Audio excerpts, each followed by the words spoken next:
Bonjour et bienvenue sur ce tutoriel Avolite. Aujourd'hui, nous allons parler des QList. Nous allons préparer la programmation en faisant une mémoire de base avec tous les sinus à full, en faisceau serré, sur la position ligne. On enregistre et on appuie sur le bouton bleu pour créer la mémoire. Je vais maintenant créer une QList avec deux positions. Une position lointaine et une position haute. Pour cela, je sélectionne mes machines, je donne la première position qui va être le lointain, j'appuie sur Record, je dis que je veux créer une QList. Ici, je sélectionne le bouton bleu du master sur lequel je veux créer la QList. Le master passe en rouge pour dire qu'il est en mode enregistrement. Et je réappuie une deuxième fois sur le bouton bleu pour créer la première queue.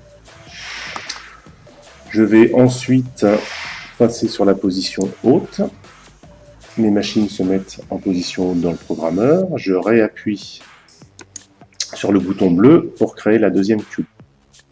Si j'appuie ici sur la touche tactile de mon master, je vais ouvrir ma fenêtre de QList et vérifier que ma deuxième queue est bien créée.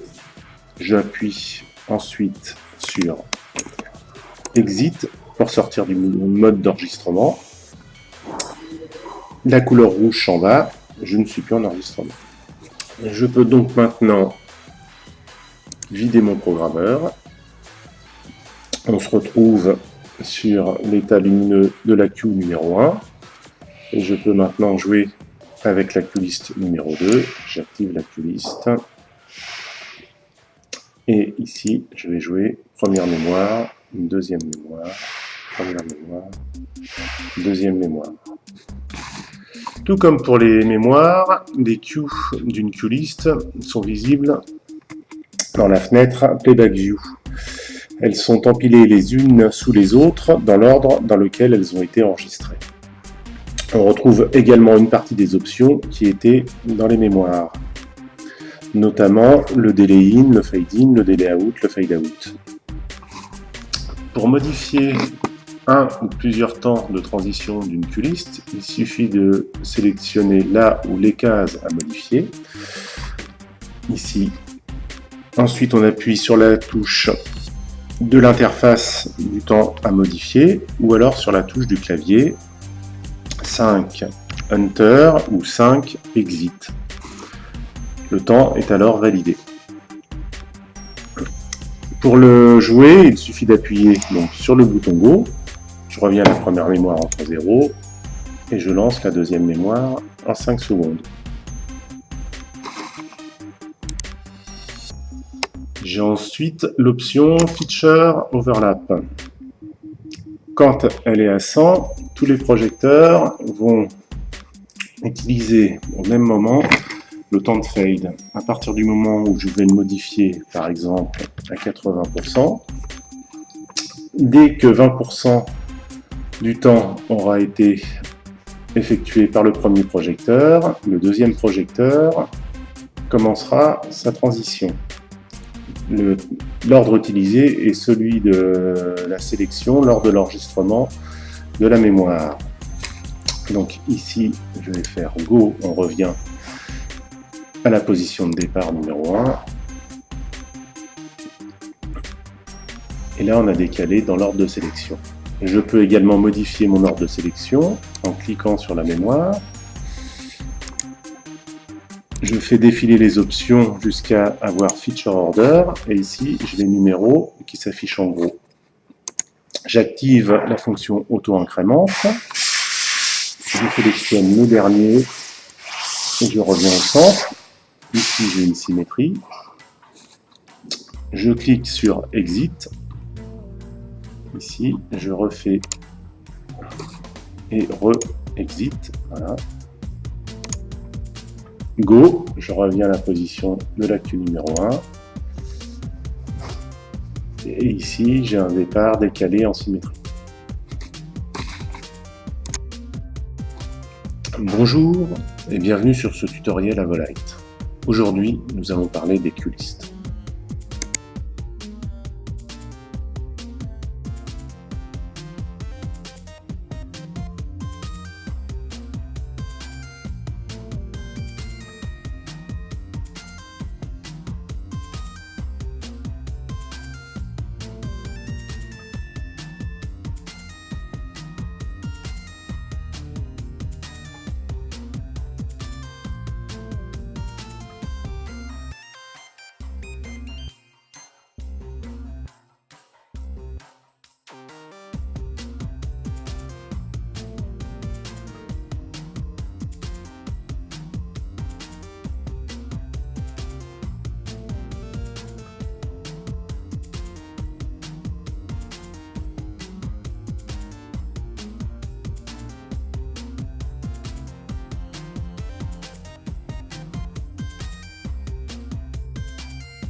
Pour expliquer la fonction suivante MovingDark, nous allons créer une nouvelle queue-liste avec 3 mémoires.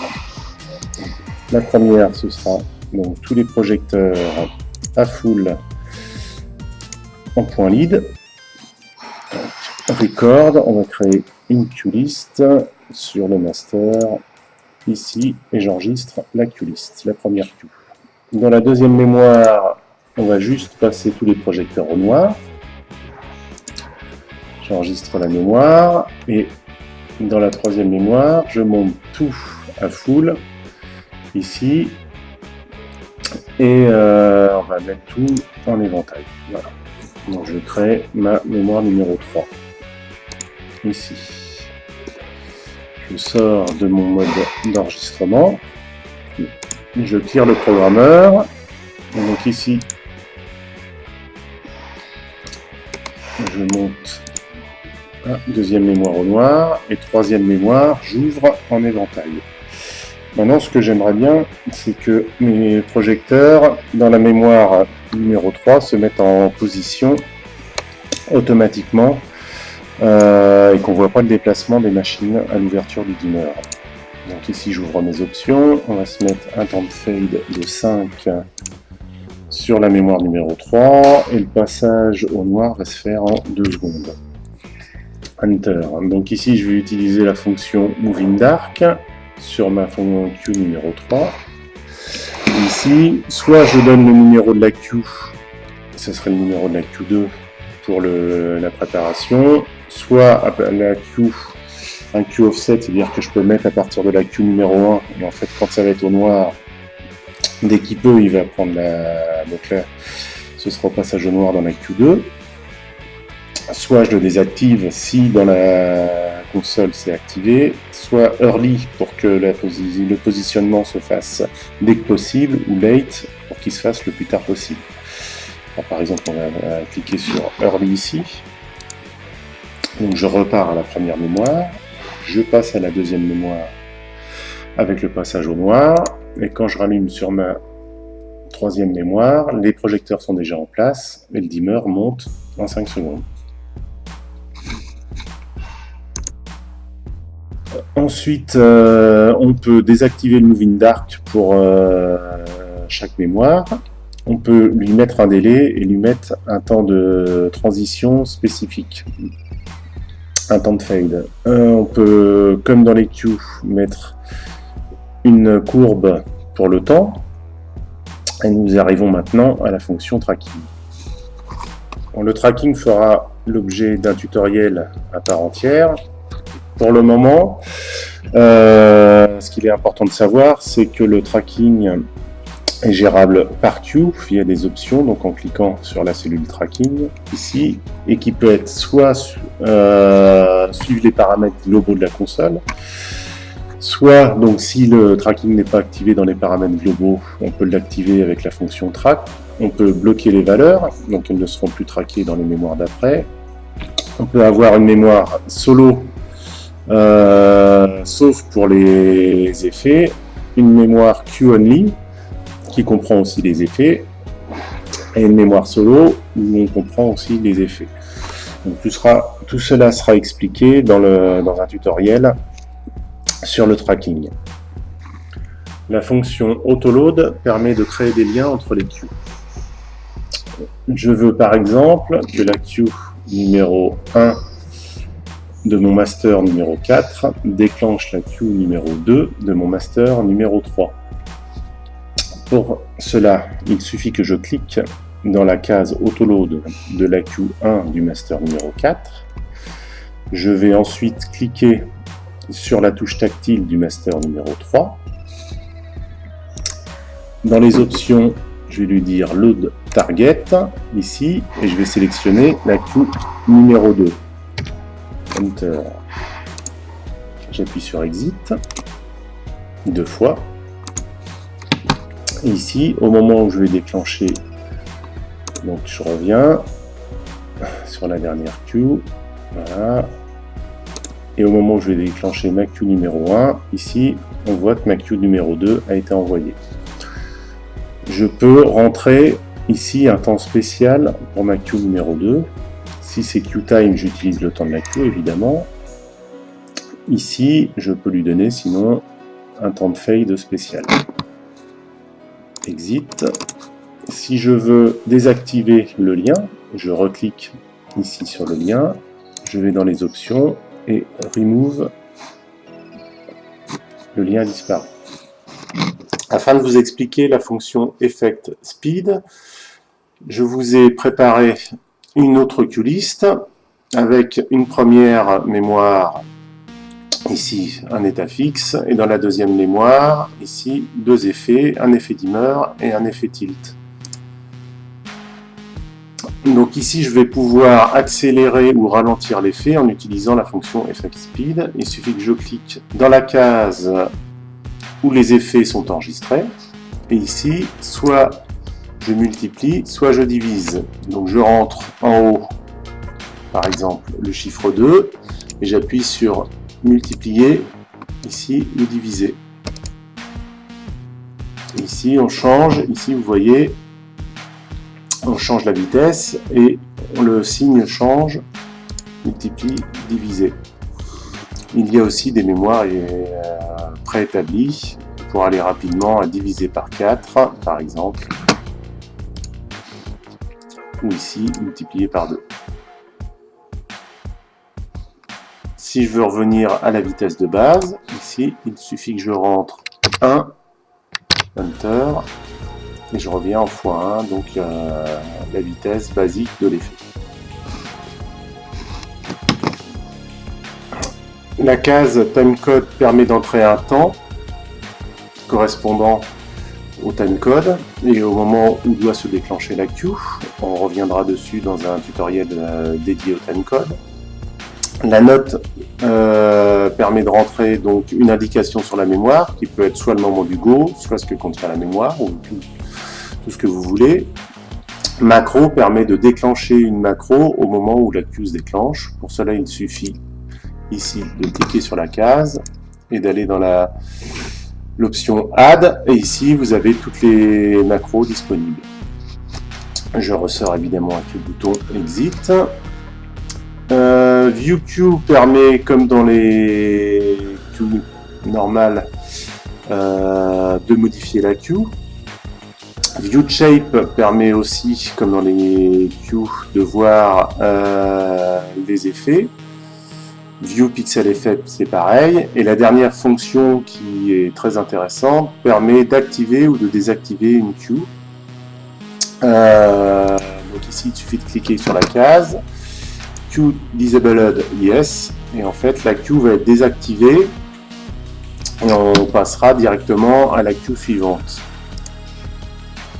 No. Donc si je retourne ici, quand j'ai mes 3 mémoires, ici, si je fais la queue du milieu, je la désactive. Donc je vais faire ici, je vais monter, je vais faire Go, Et ici, si je refais Go, je passe directement à la Q3 sans passer par la Q2. Pour configurer les options de la Q-List, il faut aller dans l'onglet Options. En premier, les options du playback. On peut ici activer ou désactiver les valeurs des attributs sur les sorties DMX. En revanche, elles resteront actives sur le visualiseur. On peut activer ou désactiver le tracking, activer ou désactiver le tracking des effets, activer ou désactiver la fonction Move in Dark, changer le niveau de priorité, ou alors régler le comportement des keyframe shape en fonction de la modification des valeurs des attributs, avec la fonction LTP, overlay ou global qui suit la valeur de la console. Dans l'onglet Handle, nous allons régler le comportement du master lors du changement de page. Unlocked, si la Q-List est désactivée, la Q-List de la page prendra le relais. Si elle est activée, la Q-List de la page suivante prendra le relais au moment où la Q-List sera désactivée. En mode transparent, la Q-List restera s'il n'y a pas de Q-List sur la page suivante. Elle changera s'il y a une Q-List au même endroit sur la page suivante. En mode locked, la Q-List de cette page restera toujours accessible quelle que soit la page et même s'il y a des Q-List dans les pages suivantes. On peut également changer les options des boutons de la Q-List, ici avec le Key Profile. On y reviendra dans un tutoriel. On arrive ensuite aux paramètres du fader. Le mode Intensity Kill with Off permet de contrôler l'intensité des projecteurs qui sont dans la mémoire, alors, en fonction évidemment des valeurs qui ont été enregistrées, mais il faudra utiliser la fonction Release pour désactiver la Q-List. Avec l'option Intensity Kill at 0, le fader contrôle l'intensité, mais lorsqu'il arrive à 0, cela release automatiquement la Q-List. Et en mode Manuel Crossfader, le fader modifie les valeurs de tous les paramètres enregistrés dans les queues. Fire First Queue permet d'activer la première mémoire de la Q-List au moment où la Q-List est activée en montant le fader. Shape Size, alors soit ça va modifier la taille des effets, donc soit c'est fixe et le fader, quelle que soit sa position, ne modifiera pas la taille de l'effet, soit on est en mode fader tout court et en fait quel que soit le paramètre qui est dans l'effet, la modification de la position du fader modifiera la taille de l'effet, soit en HTP fader, en fait seuls les effets concernant les dimmers seront modifiés par la position du fader. En mode Shape and Effect Speed, on va parler évidemment de la vitesse des effets, donc soit ils sont fixes, soit on fader, la position du fader modifie la vitesse de l'effet. Donc si on est tout en bas, la vitesse sera à 0 et la vitesse sera celle enregistrée dans l'effet quand le fader sera à 100%. On peut ensuite modifier les paramètres d'options des effets. Alors on va retrouver Shape Behavior qu'on avait déjà dans Playback et Shape Size et Shape and Effect Speed qu'on avait dans Fader. On peut ensuite régler la source de la vitesse des effets qui sont dans les mémoires de la Q-List, soit en utilisant les valeurs qui sont dans les effets et dans les mémoires, soit avec une horloge locale, soit en les assignant à un des 4 masters de rate, soit à un des 4 masters de BPM. Size source, donc de la même manière, pour la taille de l'effet. Ici, on peut affecter soit à la valeur qui est enregistrée dans la mémoire, soit en utilisant un des 4 masters de size. Les dernières options sont pour la fonction release. Alors on peut régler le masque, soit on utilise le masque global de la console, soit on en crée un en cliquant ici sur les petits boutons. Tac.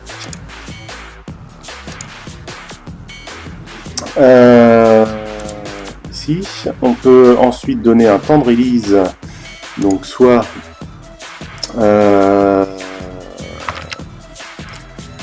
en rentrant un temps ici, soit sur la droite en remettant la valeur par défaut qui est celle de la console. Et on peut en dernier activer l'option QRelease qui permet en fait de releaser les projecteurs qui ne sont pas concernés par la mémoire, donc qui n'ont aucune valeur dans la mémoire active. Merci d'avoir suivi ce tutoriel. Pour toutes les questions, on se retrouve sur la page Facebook Avolife. À très bientôt.